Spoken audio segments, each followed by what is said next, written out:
Okay. I'm live, but I don't know how clear this really looks. Um, the screen's sort of muddy, so to speak. I don't know how to say it. Let's see if I can do something about that. Might be a little better. Anyway, how you guys doing? Hope all going well today. Um, I'm gonna go ahead and share this with the group. Let everybody know I'm live, so that we can get some participants up in this mug. Okay, just a moment.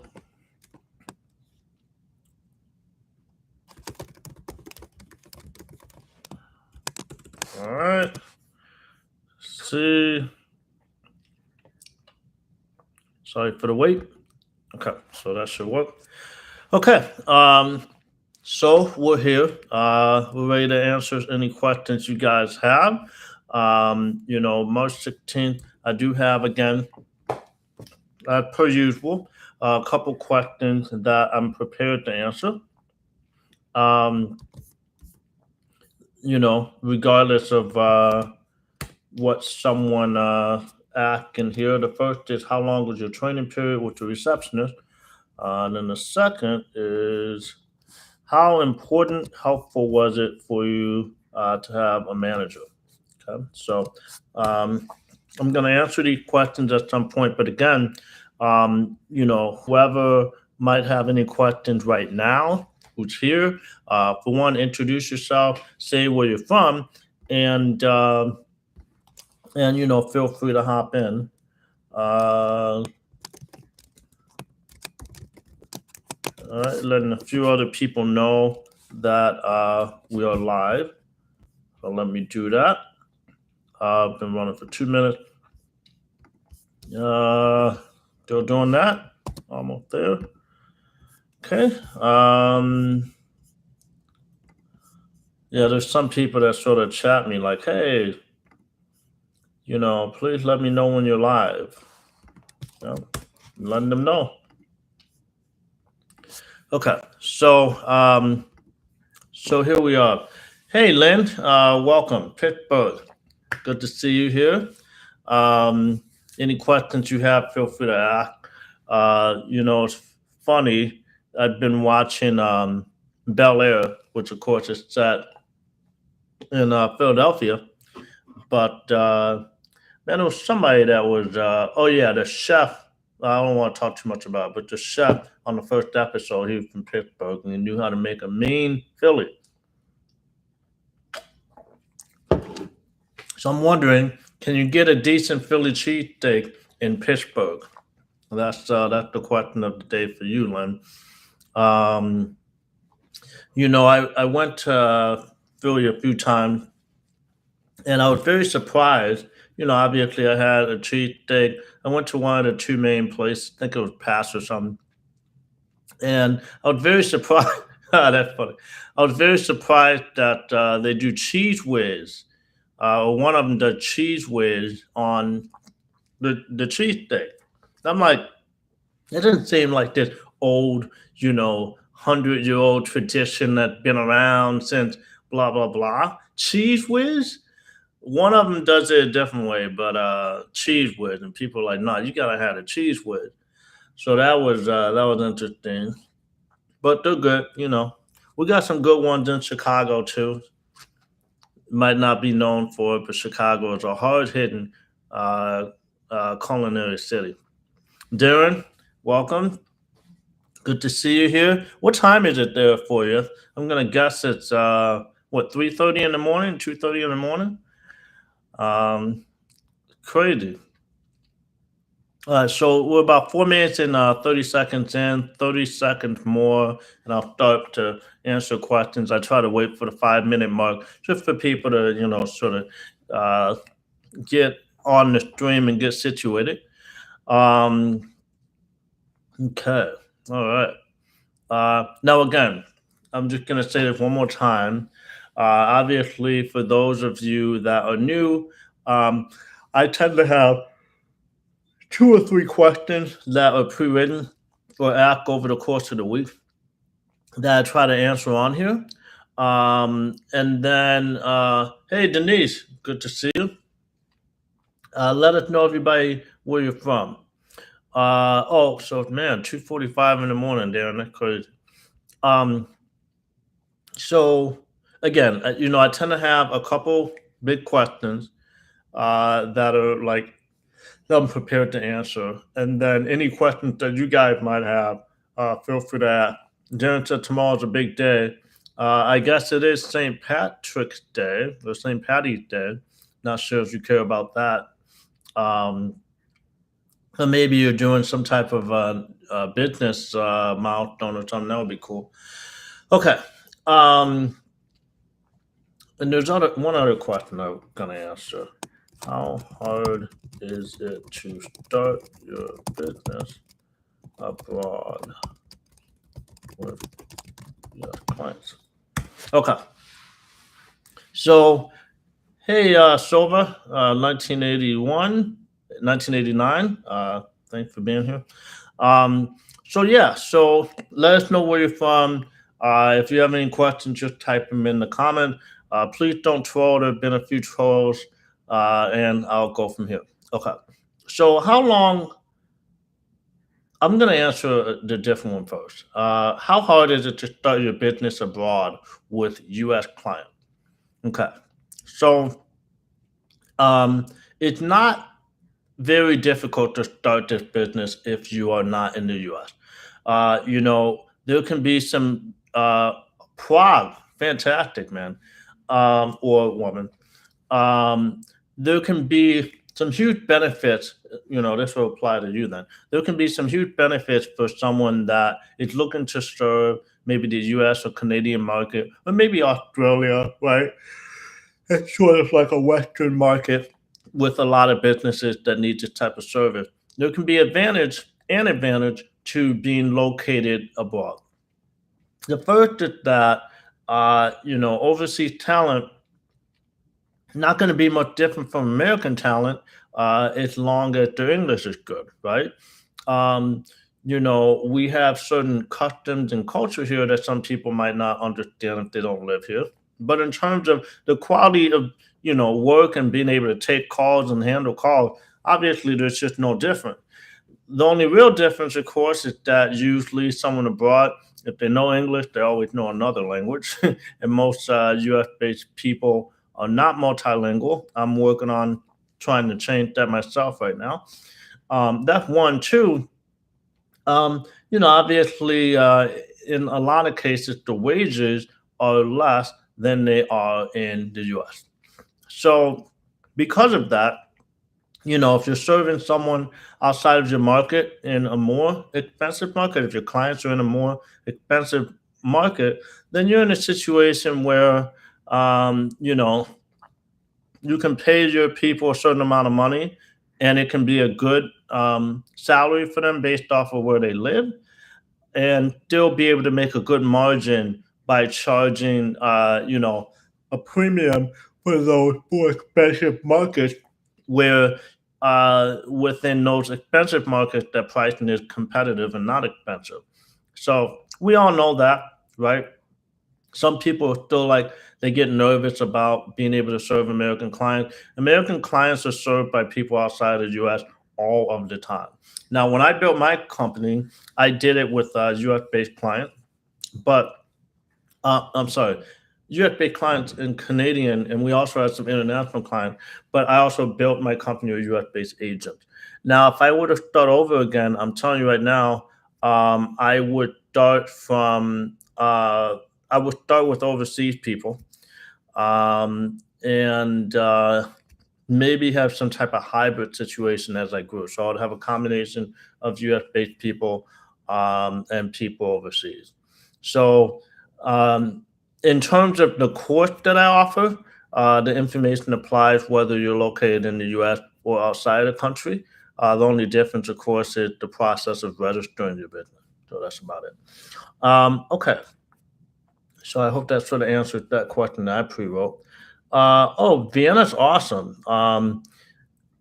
Mikhail, welcome. Yeah, it's not a disturbance at all. So, but that troll thing was not meant towards you. It was meant towards people in general. Uh, in the last few weeks, there have been a few people that have come in that have like put in troll comments. So, that had nothing to do with you, and I apologize for making it seem that way. But nice to meet you, Mikhail. I've actually been to Vienna twice. I was in the Music Verein, which is like this crazy music concert hall that has, I mean, they're known for having the best natural acoustic in the world. You can sing there. I was there for the choir situation, and you can sing there, and the sound just bounce all across the walls. It's just absolutely grand, giant hall.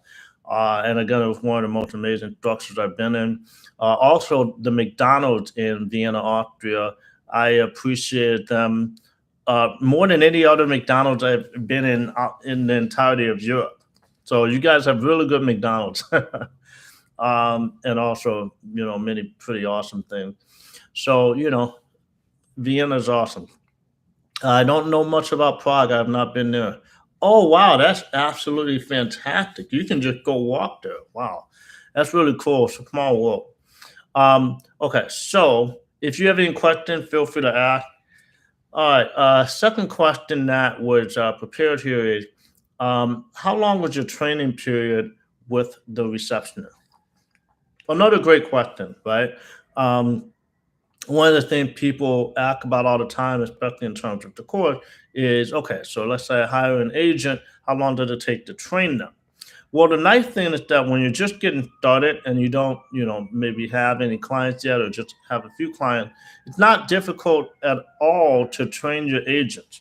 The only thing they need to know are general sort of call handling skills and etiquette. There are some documents and such that are available in the course that make that a lot easier. But essentially, in general, you can Google this. The first, the foundation of the knowledge for them is to know, um, call center etiquette type stuff. The second thing, of course, is how to use the different pieces of software that they're utilizing over the course of their shift, of their day, during their job. And then the third thing is generally getting an understanding of the client that they're going to be serving. And so, the way we do things in our business model is a call comes in, it pops up a window, and there is a set of instructions within that window based off of the client and what they're requesting. And so an agent will, sort of handle the call according to those instructions. And that's really about it. They'll type up their notes regarding the call and then move on to the next call. And so the job itself isn't that complicated. Yes, there's some details and stuff, but I cover that in the course. But the job itself in general, at the end of the day, you're hiring an agent to answer the phone for small businesses. And so the ability to do that is mostly based off of the ability to sort of charm people on the phone and, just be nice and, build rapport with the callers that they're talking to. And then again, making sure that they follow certain pieces of call center agent etiquette that ensures that they're able to smoothly get the information that they need from the caller before the call ends and without annoying that caller, right? And a lot of people will do something called a call scoring checklist in order to sort of, you know, connect the dots on whether or not they did the necessary thing. Guys, I apologize for the yawning, but it was actually like 70 degrees Fahrenheit today in Chicago, and for you outside the country, that's uh, about 24 degrees Fahrenheit. And so for us in mid March, that's incredible. And so I was out walking around, and the sun makes me tired. So I apologize. I'm not very tired, but it does make me yawn. So I want you guys to know that I'm engaged, but I will yawn. Okay. Um, So Darren has a question. Uh, Silva, no, you can share a course. That's totally fine. I'm not worried about it. Okay, so Darren has a question. Wanted to ask, he knows that when I started my business, my call center company, I had a cleaning company. He wanted to ask how good a B2B campaign would be for janitorial services. Um, Appointment set for their sales rep. Any idea on concern? Okay, so uh,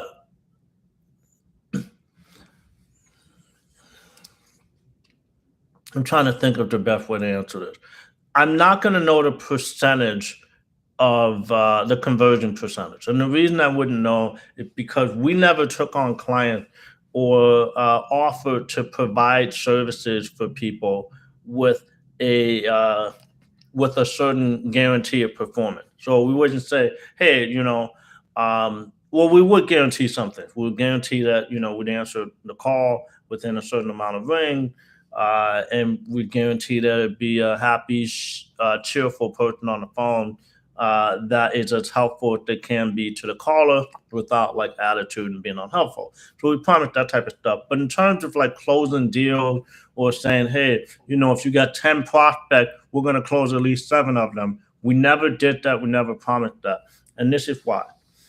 If you start to incorporate a sales-based metric into your business by, saying, hey, if you do this, we'll close the deal for you. We'll have a certain uh, level of performance that we'll adhere to.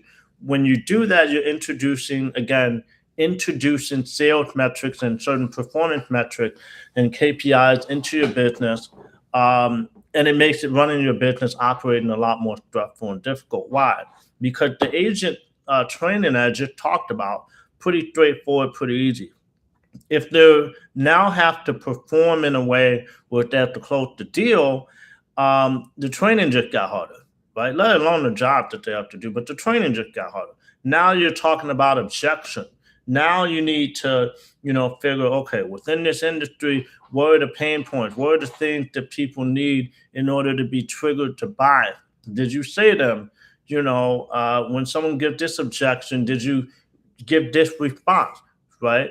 And there's a tremendous amount more training and more metric means more stress for your agent. More stress for your agent means higher turnover. The majority of call centers in the call center industry have high turnover, and most of the reason for that most people are doing hardcore customer service, or they're doing telemarketing outbound sales, or they're doing inbound sales, and they're all performance based services. Our job, if you follow things the way that we do it in terms of my business model, the virtual receptionist business model, we're simply replacing the in-house receptionist. Now, the in-house receptionist at, say, a doctor's office or like any office situation, you're not hiring that receptionist to be a salesperson, right? You're hiring them just to make sure that they answer the phone and they do those simple things and, are a nice sort of greeter to those that are coming in.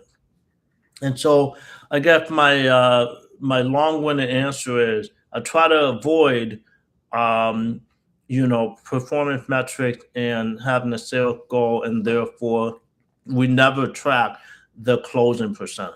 Now, with that said, with that said, obviously we took call for a crap load of different cleaning companies. And just off of my knowledge of this, you should probably be closing around 70%. But that's not going to have much to do with the agent. The only thing they need to do is, this is inbound. People are calling in, and commercial is going to be different, right? Commercial, there's a lot more considerations. When someone just, booking a house appointment, real straightforward. If someone is a company that wants to consider a contract, well, it's a lot more consideration. They're probably considering other companies, and it's just a lot more serious. And so when they close a contract, they're probably not going to do it with the receptionist. They're going to do it with the sales rep, maybe. And it might not be a one call situation anyway. It might be a couple calls. There's just a lot more consideration.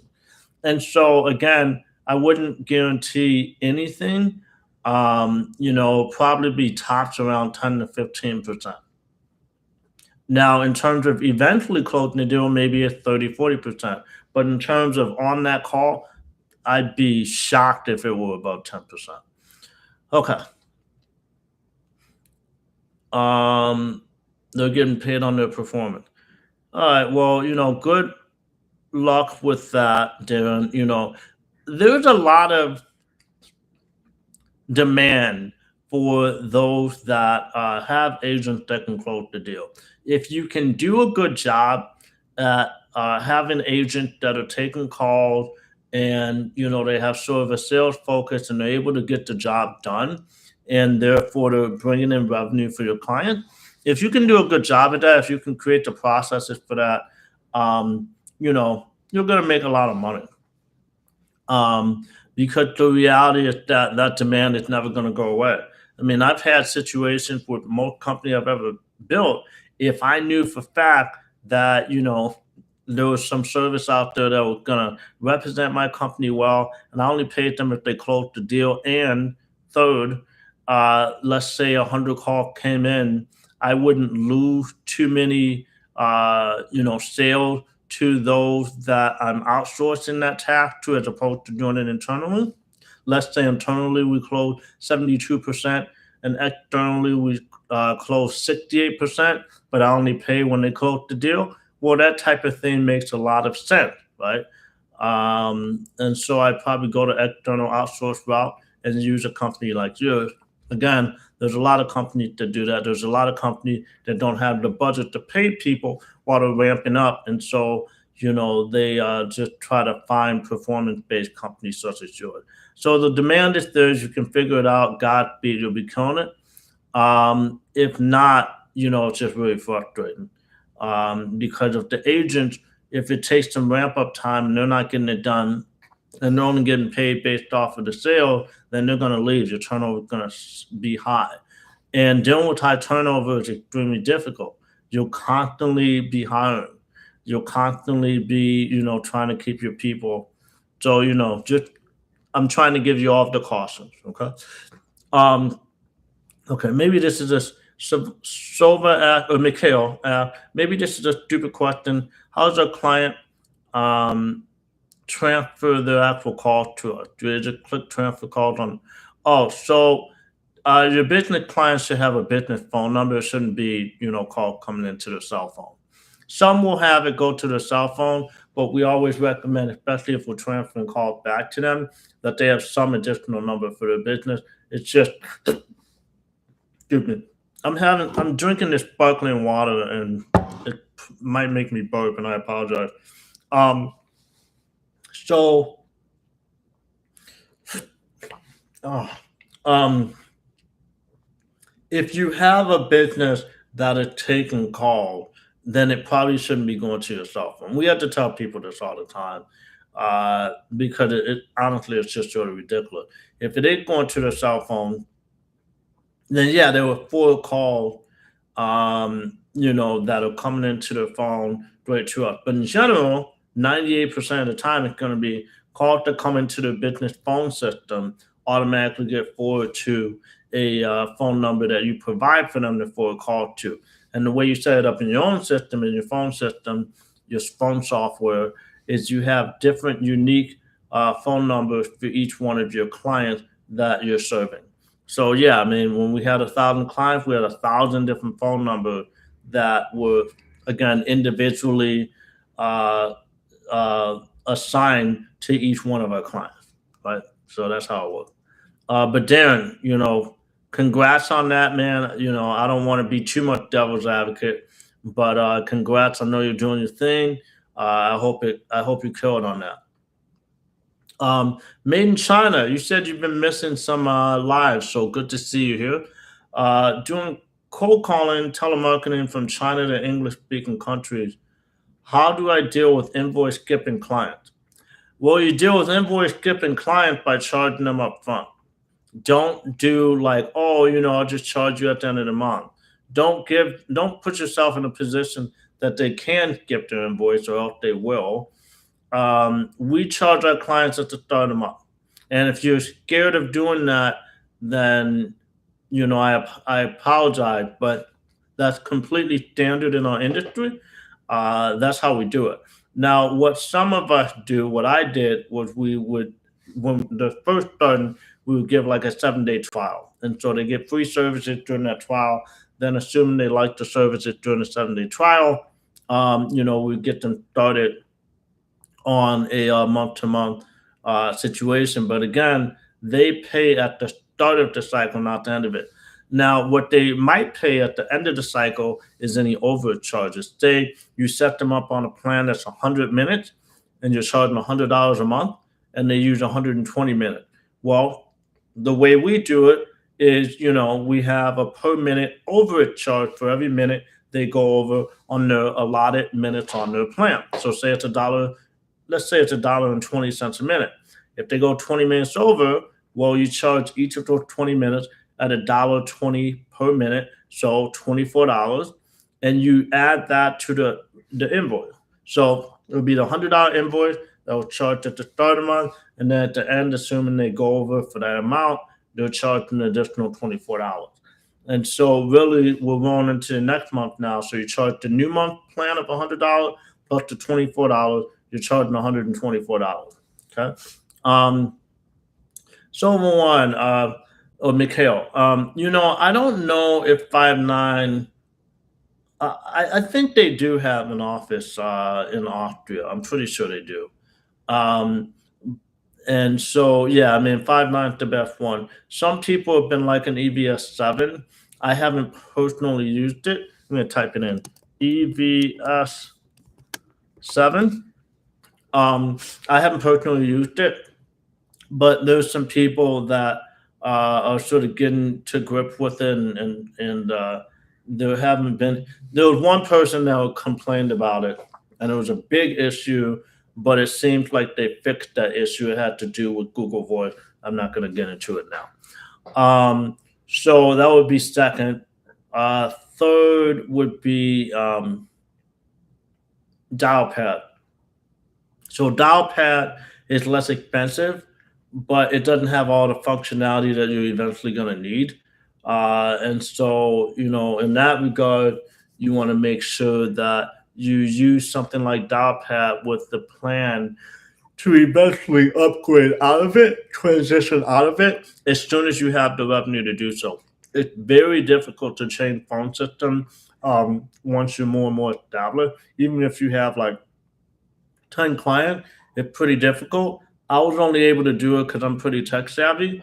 Not that you need code or anything, but I was able to, completely plan it out in a way that made sense.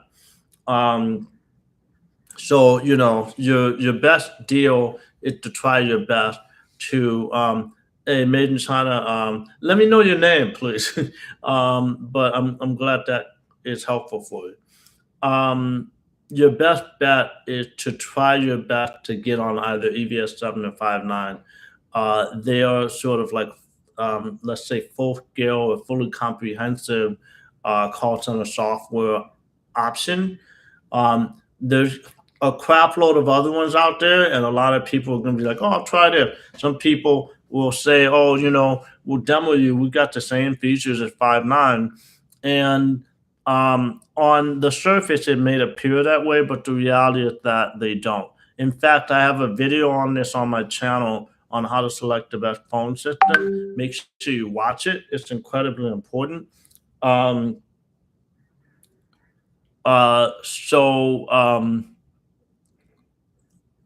so make sure that you watch it because it'll be very helpful. It can save you a lot of money. A lot of people they're like, "Oh, I'll just change it later," and they use some crappy system. If you use a crappy system, it might have the features, but the only thing that truly matters is how reliable the foundational tech infrastructure that phone system's sitting on. Yeah, you can have a phone system with great features, but if the calls don't come in all the time, and if the calls are not clear consistently, then you're not providing, a high quality phone system or phone service or answering service.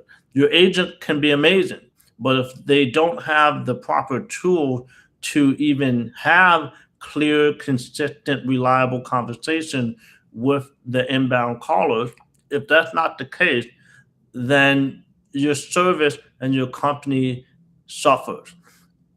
So your agent becomes a less important variable than the phone system you're using. The phone system you're using is the single most important tool that you have in your entire business, including your agent. I really, truly can't stress that enough. Don't use Cloud Talk. Don't use anything that sits in the cloud. If it's cloud based, it's not going to be reliable enough. People aren't going to agree with me on this or believe me on this, let's say, but it seems good.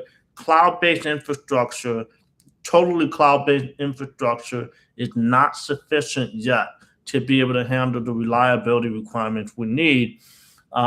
They might say, oh, well, we serve this large company. Large customer service call centers don't have the same standards that we need to provide under the premise that we're replacing an in-house receptionist for a small business, right? Your average client is probably going to have 25 different calls a week, right? And so if they miss 3 calls because the phone system is a huge deal. Cloud Talk, if they have their own servers, if they sit on their own servers, like their own data centers, like their own, then great, great. And I'm just a little bit wrong based off of simply the name of the company. If they're sitting on Amazon Web Services or something that is cloud based, right, and they don't have their own data centers, then chances are they're not going to be great. A perfect example: TalkDeck. TalkDeck, they might have been changing to this. I can't remember now, but several years ago when I used them, they sat on Twilio, and Twilio at that time sat on Amazon Web Services. And so the issue there is that, we'd have code come in, but they glitch, they'd be issues. I'm telling you, at one point we were missing literally a third of call on a company that had already $1 billion valuation and just raised a new round of 100 million in funding. Seems like a good company. They got a good team of engineers, but the infrastructure wasn't good enough, so it's impossible to bring the reliability you need. So yeah, Cloud Talk has service in Europe, great. If you end up getting the course, Mikhail, you'll also be able to access the PDF, whereas I ask all the other questions that are necessary in selecting a phone system. There's a lot of them. There's probably about 25 questions that I ask. But again, the most important is it reliable? I'll give you one more nugget. Second, very important one, it's whether they accurately track handle time. Handle time is talk time plus after call work, the amount of time it takes for your agent to complete your note and submit the category of the call or disposition. Talk time plus after call work time equals handle time. So handle time, a very important metric. We charge our clients based off of not their talk time usage, but their handle time usage in a given billing cycle. And that handle time usage, that number tends to be about 30% higher than just talk time alone. So if you think about it in terms of potential revenue generated, if you have somebody doing 100 minutes and of talk time, but you bill on handle time, you can bill them based off of 130 minutes. So that's significant, right? Especially when you're running on, like, say, a 40% margin, right?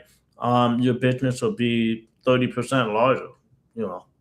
Um, yeah, this is Chicago, Mikhail. Starting to get dark over here, but yeah, side town. I'm not sure if you know NBC, but that's the NBC building right there. But yeah, Chicago, representing. Okay, so what else? Yeah, let me circle back to Darren a little bit. So Darren, and again, congrats. Your agent start tomorrow for a janitorial company. Now, one thing I will say about janitorial is that it's not as difficult as a lot of other companies in terms of all the different companies you could be doing sort of sales closing calls for, right? Usually, janitorial companies, unless they're really large, they're not that great at having some type of team that can close the deal. So, given that the service you're providing as a janitorial company are pretty straightforward, right? Janitorial cleaning is easier than house cleaning, in that usually you're just like cleaning toilets and common bathroom. Um, you're making sure the toiletries and everything are stocked up. You're making sure that all of the surfaces are clean, which there's the bathroom, and then they're basically like vacuuming all the floors and the hallways and stuff. And then you're making sure that the trash is consistently taken out. So that's really easy stuff. And there might be a bit of an error here. I got some your connection is unstable. So I'm getting on my phone right now to just check this live to make sure that it's all gravy. Where am I at? Here we go.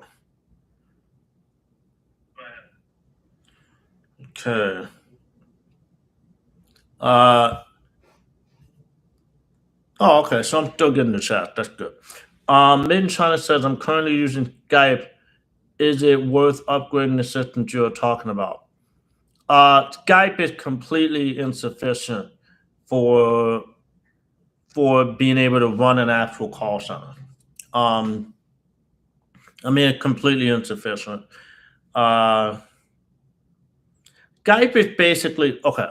The difference is this: Skype is a phone system, but what you need is a contact center software or a call center software.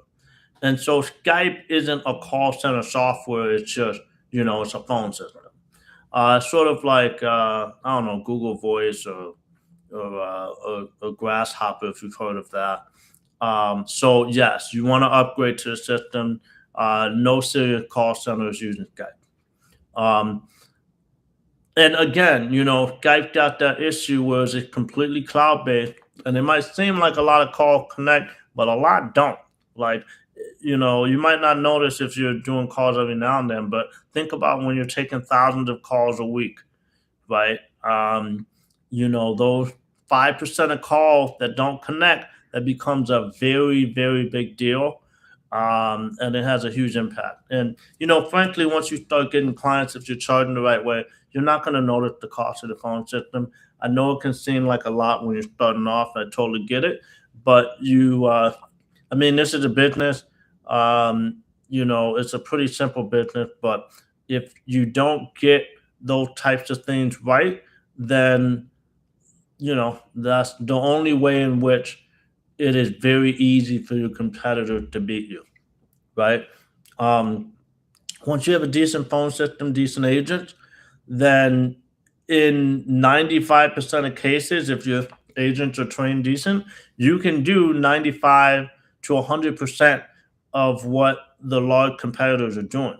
If your phone system's not good enough, well, it's like one of the few things where there's an obvious different, and you'll land someone for a little while. They might not finish the trial, or they'll use you for a month instead of the average of 22 months that we had.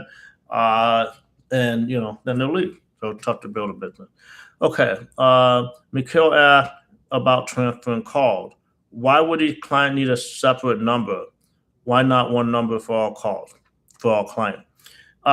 Simple answer for that. Within the system, a call comes in, and the agent needs to know what company is the number calling, right? If you're taking a call for Joe Plumbing and Bob's Carpeting, and they both have call coming in, how are you going to know? How's the agent going to know whether it's Bob Carpeting or Joe Plumbing? So you set up different numbers. You set up different campaigns for those numbers. You set up, the instructions attached to that number, right? And the campaigns are just, they're also sometimes called work groups. They're always attached to the number, and you just configure a specific client entirely within that, right? You can't configure two different clients under the same work group or campaign or whatever. And so that's the answer. You have to differentiate from different companies that are calling in, so that you can answer saying, "Thank you for calling Bob Plumbing. This is Donald. How can I help you?" Versus, "Thank you for calling Joe Plumbing. This is Donald. How can I help you?" I hope that makes sense. Okay. And all of these things, Mikhail, just so you know, they're all covered in the course. So if you're joining, make sure you send me an email to let me know who you are, and I'll make sure I do a. I'll promise you a personal Zoom call for free. So normally I charge $600 for an hour of that, but I'll do that for free. Okay. Any other questions? I only have about 5 more minutes now at this point. I got a call for the students in 10 minutes. I need to have a 5 minute breather.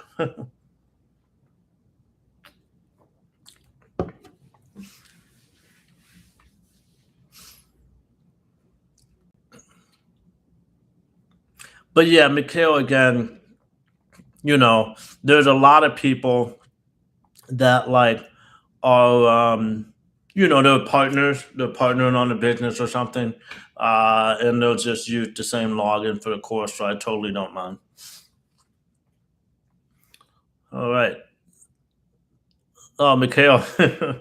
So wait, if you're in Vienna right now, that's got to be a similar time zone to Darren. What time is it for you right now? You about probably 7 hours ahead.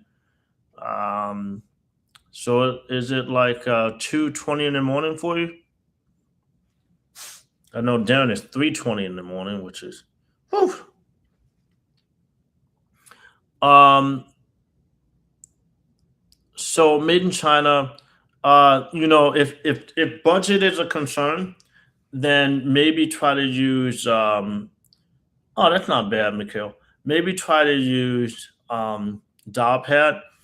Now, this is where I'm not quite sure anymore. I'm not quite sure how available Dialpad is in China. Um, so if you don't find the dial pad is available in China or EVS7 or something, send me an email. Try to do some research on ones that are available in China. I'm assuming you're in China. So send me. By the way, Made in China is a movie that a friend. There's a movie called Made in China that's a Bollywood movie, and a friend of mine co-wrote it. And I keep thinking of that movie every single time I see your name.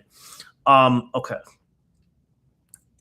Whatever research you can do on call center software made in China, if Dialpad is not an option for you, send me an email. I'm going to type in my email right now. Caltercast.com. It's class.com, not cast.com. Uh, and I'll look into them for you. Maybe send me just, two or three that seem like they're the coolest, and I'll do like a quick 5 minute look for you just to make sure you're on the right track. Um, you know, uh, but the reality is that the most important thing, if you're not in the course, the most important thing again is making sure that the infrastructure is solid enough to make the like phone connection reliable one, and two, for it to have certain features so that you're able to smoothly run a call center with multiple agents taking call for multiple different clients with different instructions and that type of stuff. So I hope that answers you guys' question. I think there was one other question. Oh, there was one that I typed up. How important or helpful was it to have a manager?